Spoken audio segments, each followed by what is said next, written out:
There we go. One thing I want you to know is, oh, Sarah, you're sick. I'm so sorry. Okay, try to hang with us. If not, if you need to rest, go to sleep. Watch the recording when you can. Your son thought that was funny. So he's watching tonight, Lita. Wonderful. Okay, so something you may have noticed is this week we're covering Chapter 17. And if you've looked in your ebook, or if you have an actual physical copy of the book, you will notice that there are no Chapter 17s in there. It actually stops at Chapter 16. So when you look on our course page in week 4, you will notice there is a link that goes to Chapter 17. So it's basically a chapter that's been added after the book was published and after the e-text was published. So you're getting sort of this bonus chapter.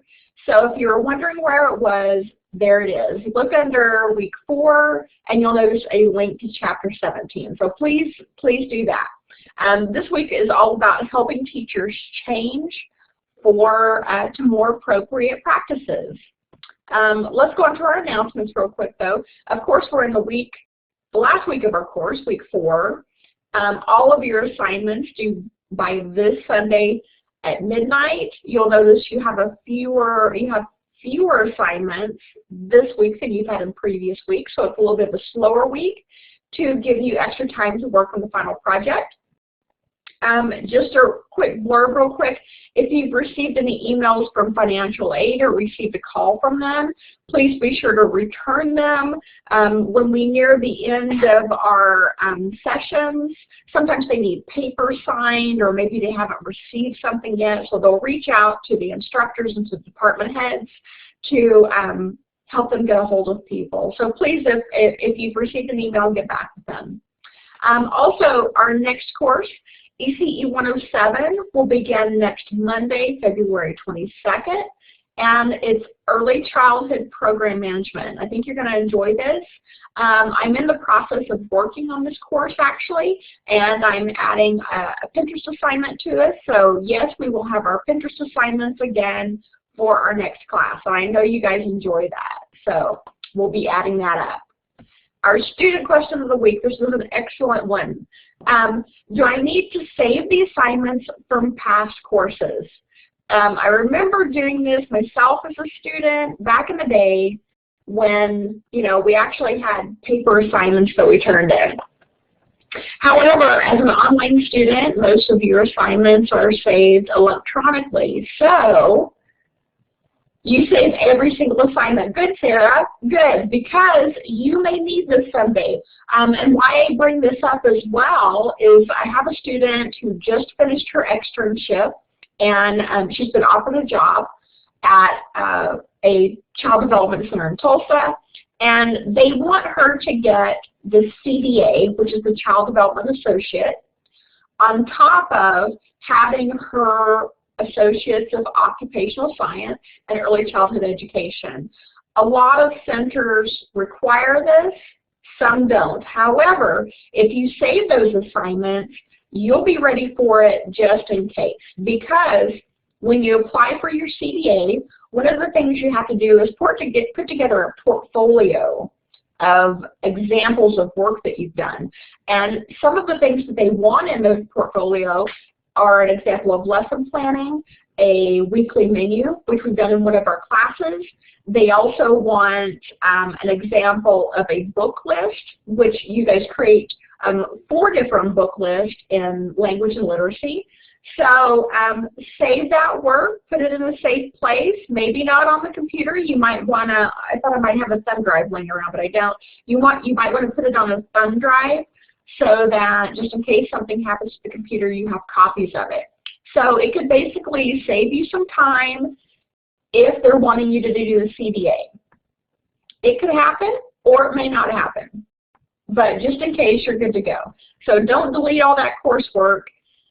Each 4 weeks or after you graduate, don't delete that file, go ahead and save it. It could be that you're working at one center and then the next center might require you to have that CDA as well. So part of the CDA, like I said, is the portfolio, but it's also a test, and it's about a $450 test. The good news is most centers will help you with that cost or pay for the cost, so it's actually a big bonus for you that you wind up having your CDA and an AOS in ECE, making you even more qualified. So yay you, and be ready just in case, okay? Our final project, let's go over this really quick. First of all, I've had several people already turn it in, fantastic. If you find out maybe there's something you needed to change before the due date, you're welcome to resubmit, that's okay. You're not on that yet, Sarah? It's not too bad, it's not too bad. There's basically 4 components of it. And 2 of these you've already done. So you just have to do it again on a different topic. So you're going to be making a schedule for a full-day child care program. You pick the age, and this schedule needs to be for 1 day, for 1 single day. So maybe it's an infant program, a 2, a 3, a preschool. It's up to you. You pick the age group. And you're going to work out their daily schedule, what time you're going to do each thing. Then you're going to do an activity web on something else other than the seasons like we used last week. A minimum of, let me see, on the activity web, 12 activities, just like we did last time. You're going to do your concept web, again, on a different topic than the seasons, and you should have at least 7 concepts there. And then you're going to create the weekly lesson plan.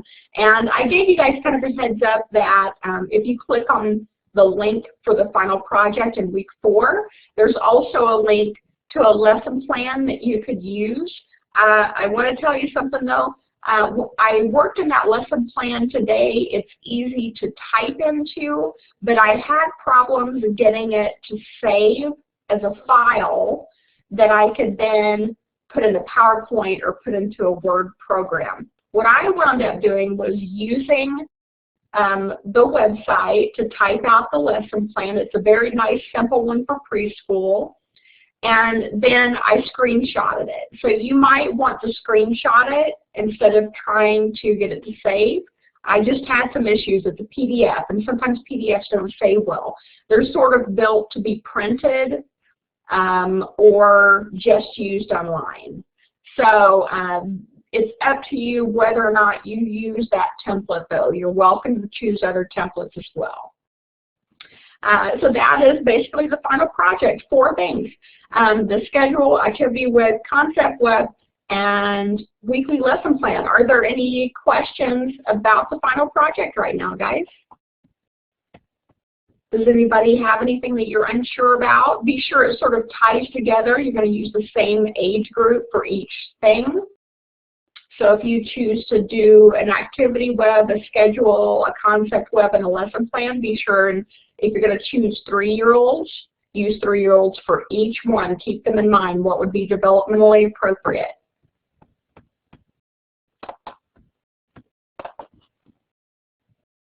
We wait just a minute. I'm not sure if Maria is typing or... Yes, you can use the link for the lesson plan, definitely, Jessica. You might want to, after you get it after you get it the way you want it filled out, you might either print it and scan it or screenshot it to be able to use it. And Maria, so do we just choose 1 out of those? No, you do all 4. Yeah. You'll need all 4 for the final project.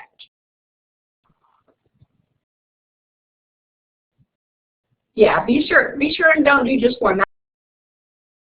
That would be maybe 25 points out of the 100. You want to be sure and get your whole 100 points. Okay? So schedule, activity plan, concept web, and weekly lesson plan. And here's an example. This is the screenshot of the template. This is the first link in week 4 on the final project. If you click on that link, it will give you this exact page. Let me get my pointer out. We'll give you this exact page. It says preschool weekly lesson plan at the top. You fill in the week, the theme, that you're going to choose. The letter focus is up to you. And I like this lesson plan a lot. It's fairly simplistic. You're doing it for 5 days. You have a large group activity for each day of the week. You have a story for each day of the week. And you have a small group activity for each day. So this is a nice little overview type lesson plan, very simplistic.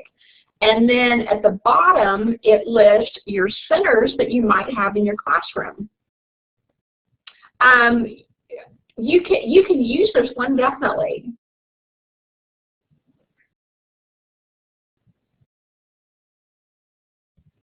Yeah, you can use this one for your lesson plan, or you can use a different one if you'd like to.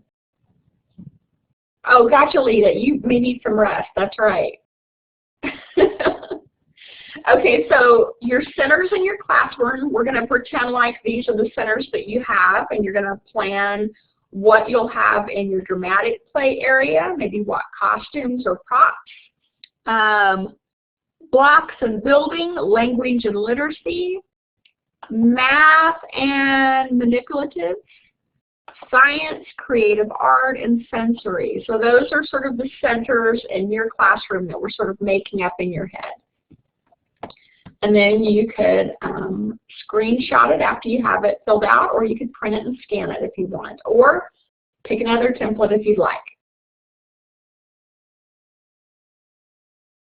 Exactly, Maria. You're welcome to use the lesson plan template that you use at work. That would be fine too. Just as long as it's original, it's one that you've created. So I don't want you to use a lesson plan that was already created maybe by a different teacher. I just want to be sure you're doing one of your own. And exactly, if you have a template for lesson plans that you're comfortable with already, please use that. That would be great. Yeah, some do. Good deal. All right, guys, we're going on. He's good to you, Lita.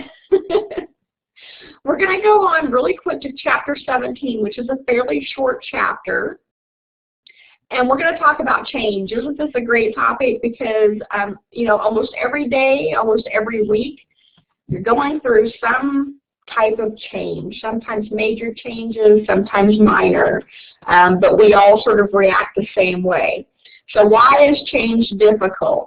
It necessitates learning a new pattern of behavior, new skills, facing new situations. I want you to think of change in this aspect of, like, maybe you're starting a new job in ECE. It's kind of scary at first. You're not sure of the rules, of the policy of what's being expected of you. So change can be stressful and difficult. Sometimes it involves anxiety. You're uncertain of what they want. And you know, as the weeks go by, you feel more and more confident. Teachers are closely connected, and new teachers impact the whole group. Again, think of the situation. Maybe you're in a new 3-year-old classroom and you're working with a lead teacher. You know, one of the most important things they look for is, are your personalities going to work well together? Are you going to get along because you're working very close in a single classroom? So new teachers make a big difference, and you might be that new teacher. Change takes time, and sometimes it involves a lot of stress. Any change does. So let's look at, why is it so hard? Change may involve a need for more education or training, and guys, we're going to run into this a lot. Yes, Alita, exactly. No matter what job you have, but especially in education, we run into certain amounts of training that are required each year. We're going to have changes in policies. We're going to have changes in curriculum. And guys, it seems to happen at the point where you're just now familiar and comfortable with the curriculum that you're using, and sure enough, that's when the school decides to change, or maybe a new edition of that curriculum comes out. So you always have to be aware of and ready for change. It's going to happen. It may result from finding out that the realities are a little different from what you've been taught to expect. Maybe they've changed something major about the policies, and it's going to require you to sit back and change your mind about it as well. Yeah. So here are 15 steps. We're going to go through these just really quick for changing to developmentally appropriate practices, specifically in ECE. So this is supposed to be centered towards the teacher, the educator, which you are. The first thing you have to do is recognize your feelings. Are you angry about the change? Maybe you don't want to change curriculum. Are you frustrated? Maybe there's a new policy that you have to do something different when the children are coming into your center or leaving your center.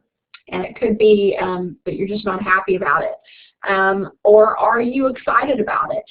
And it's always a good idea to go ahead and embrace that last one. Even though maybe you're angry, maybe you are frustrated, try to change that into excitement because it's a new challenge, something new for you to try out. Affirm yourself. Say, okay, this is happening. Define your values, how you feel about it.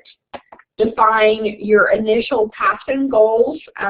You have to sit down and decide, okay, what do we need to do to make this change? Find your support base, and this could be the other teachers in your classroom. Maybe it's the other teachers on your wing of the center. Maybe it's the other 2-year-old teachers that are on other campuses as well, that you all need to get together and discuss what's going to happen, what change. At the bottom, you'll notice if the plan doesn't work, change the plan, but never the goal. So we have to work towards that goal. Okay, number 6, acquire an information base. Again, let's think about, maybe we're going to a high scope curriculum. You've never used it before. So you might talk to other teachers that have used this curriculum before. You might do some research on the internet concerning teaching with this curriculum or the results of it. So you have to sit down and do your fact finding. It's not just going to come to you. Sometimes you have to do that research. So number 7, focus on one thing at a time. Devote complete attention to your planning, your implementation, and your evaluation of the new practice. And that's going to take your time, a little extra effort. Think even smaller, break down the task into smaller steps. And this is what they want in an ECE teacher. They want somebody that can do this, that can make a change, that can make a plan to making this change happen. And sometimes we have to do that in baby steps.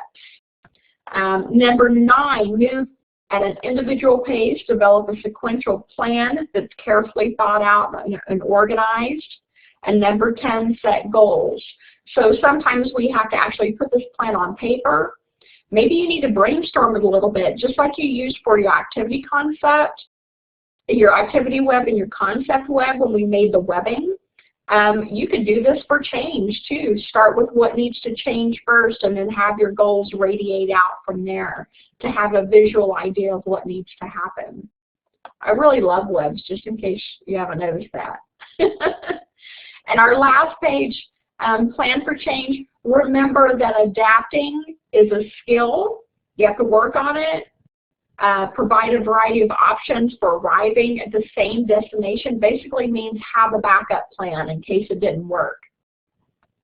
Number 12, think continuum. There is no all or nothing about developmentally appropriate practice. We always have to be flexible. We always have to be ready for a change that needs to happen. Maybe you're using a new curriculum and you discover halfway through the day that the children just aren't quite buying into it. So you may have to do a little song and dance to help get them to where you need them to be. Number 13, bring the parents into the process. Let's say you're switching to high scope curriculum like I had mentioned. Maybe you want to send a letter out to the parents notifying them of this change, because we know communication is so important. We know that any change can upset almost any age group in school, and this may help explain some things to the parents. Why have the kids been a little grumpy? Well, we changed to a new curriculum and they're trying to learn how to use it. The teachers are trying to learn how to use it as well. So maybe you want to give the parents some information so that they can talk to the kids about it at home too, to help tie this together as a team. Number 14, enjoy the successes. Maybe it's a good change, maybe it's not a good change, but enjoy the successes that you do have, and focus on the rewards of it, because chances are, if you're working at a big center and they've changed the curriculum, they spent a lot of time researching different ones and trying to choose the one that was best for your center and for your kids. So it's not something that's done lightly. Bigger organizations may take up to a year making a change like that. Or maybe it's like I said, a smaller change. Maybe it's a classroom policy, but still be ready for it. Focus on that change, break it down step by step, and you can make it through it. Lastly, our last slide, I wanted to bring up the interview assignment. And some of you have turned this in as well. You need to interview 3 ECE professionals. I mentioned that you guys were welcome to use Facebook as a source of your interviews. Email, you might call somebody. I had somebody email me and ask if they could use me, and yes, you can. So send me an email with the questions that I need to answer, and you're welcome to use me as one of the ECE professionals. And be sure that you give me a little transcript, question and answer, and a reflection on what you learned from talking to those professionals. Finally, just an overview of our final project. Just remember, you need to have a daily schedule, 1 day for preschool. You need to have 1 activity web, 1 concept web, and 1 weekly lesson plan for Monday through Friday. It needs to be 5 days, okay? I want everybody to do well on that because it does count as a big percentage of your final grade. So be sure and email me if you have any questions on that, okay?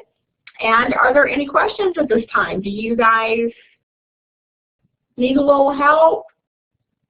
Is there anything I can help out with, help clear the air?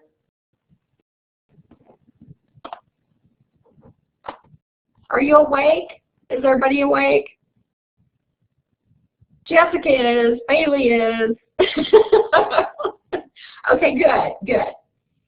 All right, Maria's there, wonderful. Okay, guys, if you don't have any more questions, then you're welcome to go for the night. If you think of something, send me an email, send me a text. I'd be glad to get back with you. Have fun finishing out this week and be ready to go next Monday in ECE Row 7, okay? This is your last live lecture, Maria? Oh my gosh! Woo! That's right. And Maria, you're starting externship soon, right?